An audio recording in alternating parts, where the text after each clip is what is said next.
The Trojan War had raged for 10 long, grueling years with neither side able to claim final victory. The clash of swords and the cries of warriors had become a daily rhythm, echoing across the plains of Troy. The Greeks, or Achaeans, had come from distant lands, united under the command of their high king, Agamemnon, to reclaim Helen and bring glory to their people. But now, a new and invisible enemy crept through the Greek camp, a deadly plague, silent and merciless. It struck without warning, sparing neither the mighty nor the humble, and soon the air was thick with the groans of the afflicted.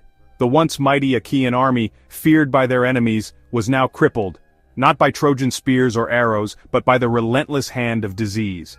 Warriors who had survived countless battles now fell to fever and despair. Funeral pyres burned day and night, their smoke rising to the heavens as a grim offering.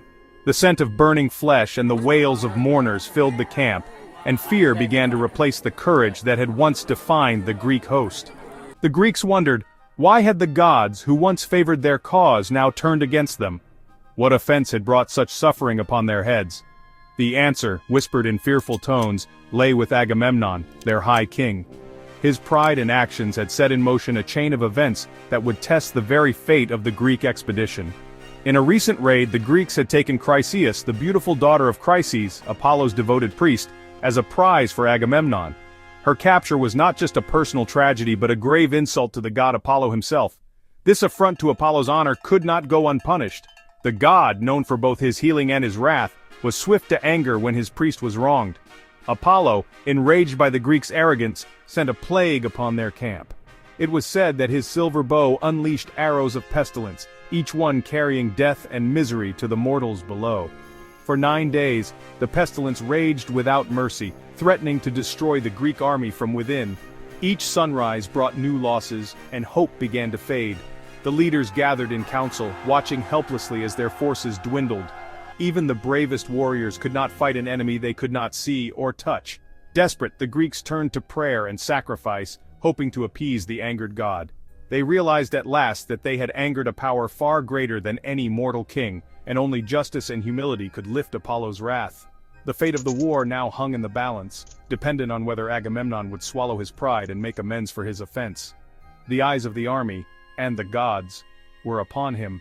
The shadow of Apollo's anger loomed over the Greeks, a darkness that would not lift until the wrong was righted and the god's honor restored. The Greeks faced utter ruin unless they could find a way to appease the god. Their strength, their courage, and even their unity were being tested as never before. The cost of hubris was now clear. Divine retribution had come. Only by acknowledging their error and seeking forgiveness could the Greeks hope to survive the shadow of Apollo's wrath. On the 10th day, Achilles, unable to watch his comrades die, called an assembly. He urged the Greeks to consult Calchas the seer, to reveal the cause of Apollo's anger. Calchas, fearing Agamemnon's wrath, asked Achilles for protection before speaking. Achilles swore to defend him. Calchas revealed the truth. Apollo was furious because Agamemnon had dishonored his priest by refusing to return Chryseis. Only by returning her could the Greeks hope to end the plague. The army listened in tense silence, the fate of thousands hanging on Agamemnon's response. The truth was dangerous, but it could not be ignored. The Greeks now knew what must be done. Would Agamemnon's pride allow it? Calchas's words struck the assembly like lightning. Agamemnon, furious at being exposed, lashed out at Calchas but grudgingly agreed to return Chryseis. Yet he demanded compensation, another prize to replace her. Achilles challenged him, arguing all spoils had been distributed and promising greater rewards after Troy fell. Agamemnon saw only insult, accusing Achilles of undermining his authority. He threatened to seize a prize from Achilles or another hero by force. Achilles, incensed, saw his own honor threatened. The seeds of a greater conflict were sown. The assembly teetered on the edge of chaos. Pride and anger now threatened to destroy the Greek alliance from within.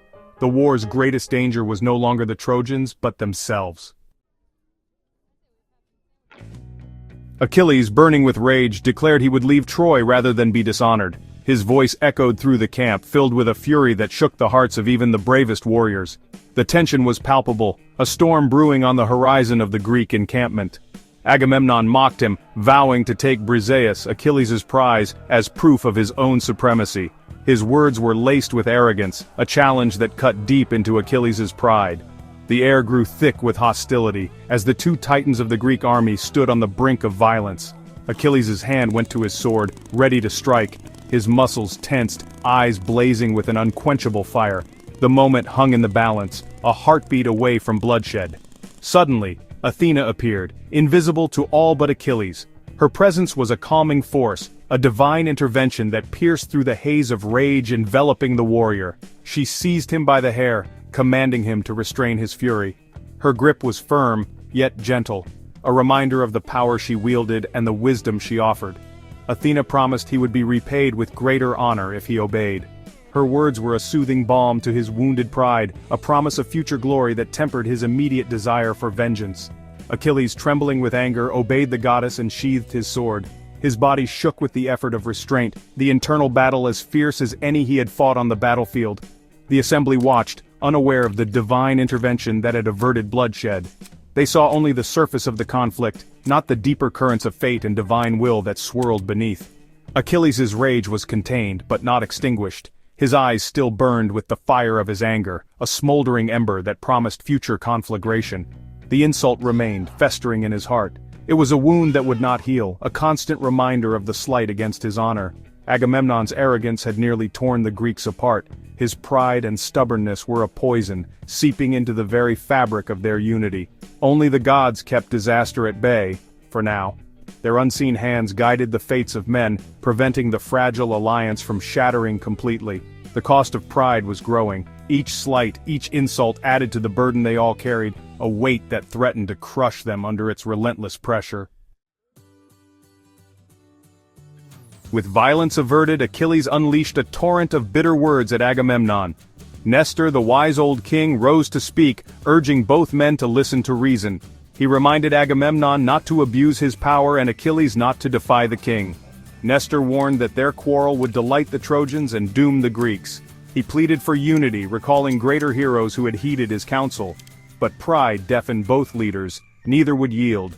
The assembly broke in anger and sorrow. The Greeks' greatest strength, their unity, was shattered.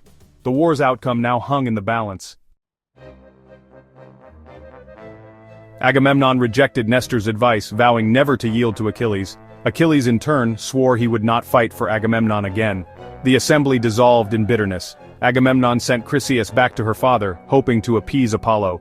But he also sent heralds to seize Briseis from Achilles' tent. The heralds, ashamed, carried out their orders. Achilles, seeing their discomfort, told them he blamed only Agamemnon.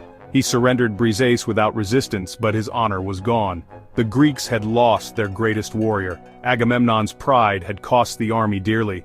The price of hubris was now paid in full. The gods watched as the Greeks unraveled.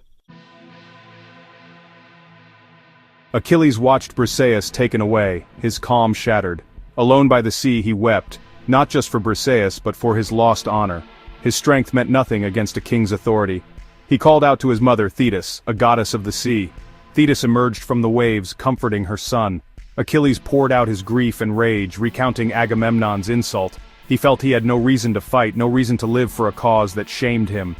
Thetis listened, her heart breaking for her doomed son. She promised to seek justice for him. Achilles' fate now rested with the gods. The war's greatest hero was lost to sorrow. Thetis vowed to help Achilles. She would go to Zeus, king of the gods, and beg him to punish the Greeks. Thetis reminded Zeus of a debt he owed her from long ago. She asked him to grant victory to the Trojans until the Greeks begged Achilles to return. Only then would Agamemnon understand Achilles' true worth. Thetis told Achilles to wait by his ships and refuse to fight. She ascended to Olympus, found Zeus, and pleaded her case. She clasped his knees, reminding him of her loyalty. The fate of the Greeks now depended on the will of the gods. Thetis' plea set the stage for disaster. Divine intervention would decide the war's course. High atop the mist-shrouded peaks of Mount Olympus, Zeus sat in troubled silence, his mighty brow furrowed with worry. The air around him crackled with tension, as if the very clouds sensed the storm brewing within the king of the gods. He was torn between Thetis' desperate plea for her son Achilles and the simmering wrath of his wife, Hera. The fate of mortals and immortals alike seemed to rest on his next decision, and the weight of that responsibility pressed heavily upon him. Zeus knew that helping the Trojans would enrage Hera, who was not only his queen but also a fierce and passionate supporter of the Greeks. Her loyalty to her favored side was unwavering, and her temper legendary. Every glance she cast at Zeus was filled with suspicion and barely concealed fury, as if she could sense the conflict raging inside him. Meanwhile, Thetis, the silver-footed sea goddess, pressed him for a promise. Her voice was soft but insistent, echoing with the sorrow of a mother desperate to protect her child. She reminded Zeus of past favors, of debts owed, and of the pain that would befall her son if he refused. With a solemn nod, Zeus agreed to her request, his decision sending a silent tremor through the halls of Olympus. Thunder rumbled in the distance as if the very heavens acknowledged the gravity of his choice. The columns of the throne room seemed to shudder, and a storm began to gather over the world below. Thetis, satisfied yet anxious, returned to the sea, her heart heavy with both hope and fear for what was to come. The waves welcomed her back, but the future remained uncertain. Hera, having witnessed their secret meeting from afar, stormed into the throne hall. Her eyes blazed with suspicion and anger, her voice rising as she demanded answers from her husband. But Zeus, ever proud and unyielding, rebuffed her. He refused to reveal his plans, his silence only fueling her suspicions and deepening the rift between them. Hera accused him of plotting against the Greeks, her words sharp as lightning. She could not bear the thought of betrayal, especially from her own husband, and her accusations echoed through the marble halls. Tension crackled among the gods, each deity exchanging anxious glances. The air was thick with uncertainty, and the once harmonious halls of Olympus now felt divided and uneasy, mirroring the chaos that threatened to engulf the mortal world below. The divine quarrel echoed the mortal conflict, as the gods' arguments and alliances began to shape the fate of the warriors on the battlefield. Every word spoken on Olympus sent ripples through the world of men. The fate of the Greeks and Trojans now hung on the whims of Olympus, watched closely by the immortal eyes above. Every decision, every grudge, every secret promise would tip the scales of destiny. The storm of war was about to break, both in the heavens and on the earth. Dark clouds gathered and the world braced for the coming tempest. The gods themselves were divided, their loyalties split and their tempers flaring. Olympus, once a place of unity, now stood on the brink of its own war, as the destinies of gods and mortals became forever entwined.